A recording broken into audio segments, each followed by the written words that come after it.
Standard today I am going to continue with the types of price elasticity of demand. जैसे कि मैंने already बताया है, price elasticity of demand जो है price elasticity demand means if the changes in demand due to price that is called price elasticity of demand, right.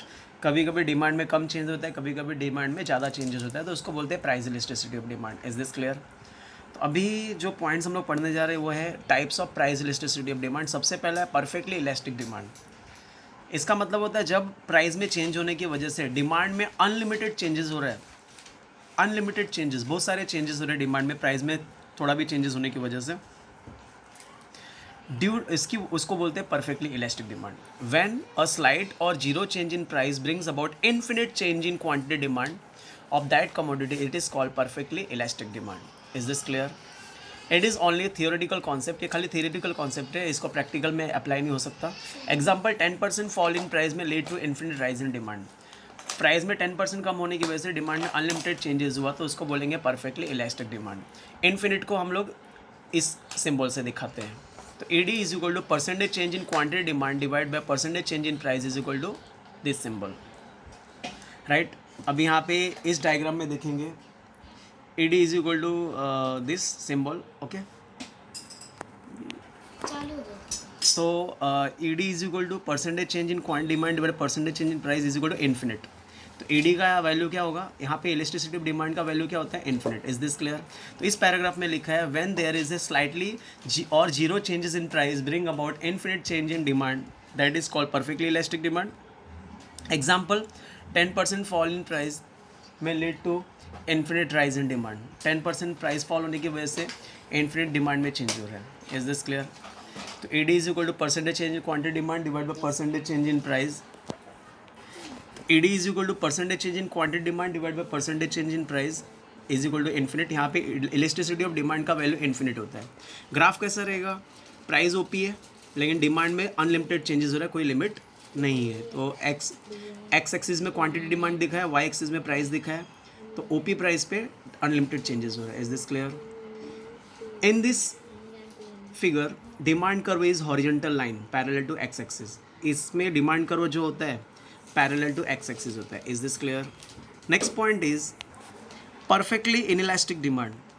When percentage change in price has no effect on quantity demand of commodity, it is called perfectly inelastic demand। मतलब price में change होने की वजह से demand में कोई भी changes नहीं हुआ, उसको बोलेंगे perfectly inelastic demand.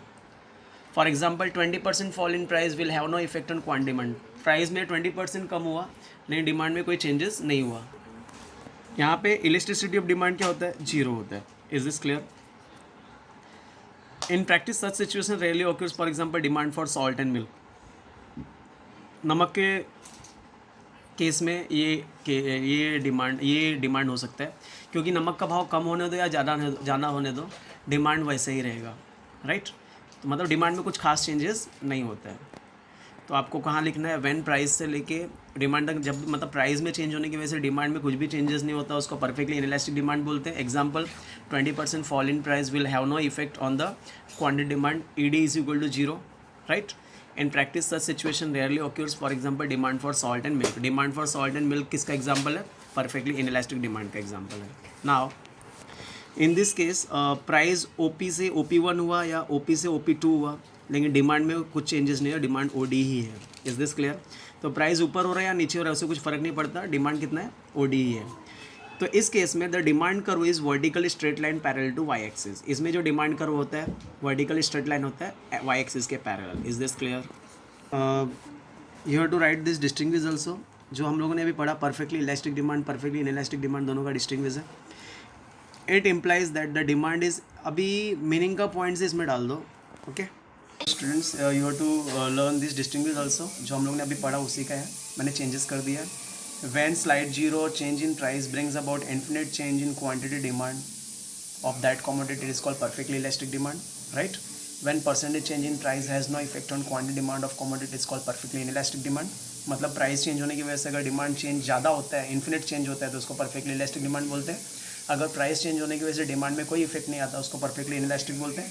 Perfectly elastic demand curve is parallel to x axis, वो एक्स एक्सिस के पैरेलल होता है। And perfectly inelastic demand curve is parallel to y axis. Actually यहाँ पिक्चर्स में ये थोड़ा सा एक्स एक्सिस लिखना है, ओ लिखने की ज़रूरत नहीं है, मैं करेक्शन कर देता हूँ, राइट। तो मैंने चेंजेस कर दिया। Perfectly elastic demand curve is parallel to x axis, perfectly elastic demand curve is parallel to y axis. यहाँ पे देखो प्राइस में थोड़ा चेंजेस हुआ तो इन्फिनिट चेंज हो गया डिमांड में, यहाँ प्राइस में चेंज होता है, डिमांड सेम है, correct. Here E D is equal to infinite and यहाँ पे electricity of demand is equal to zero.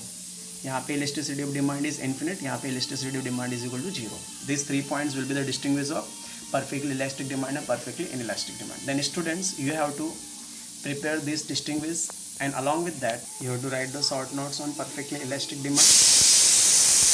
Take the screenshot. You have to write the short notes on perfectly inelastic demand. Take the screenshot. Take the screenshot here of this also. Then you have to write 2 short notes and 1 distinguish. 2 short notes perfectly elastic demand, perfectly inelastic demand, and 1 distinguish between perfectly elastic demand and perfectly inelastic demand. If any doubt is there, please ask. Thank you. Have a great day.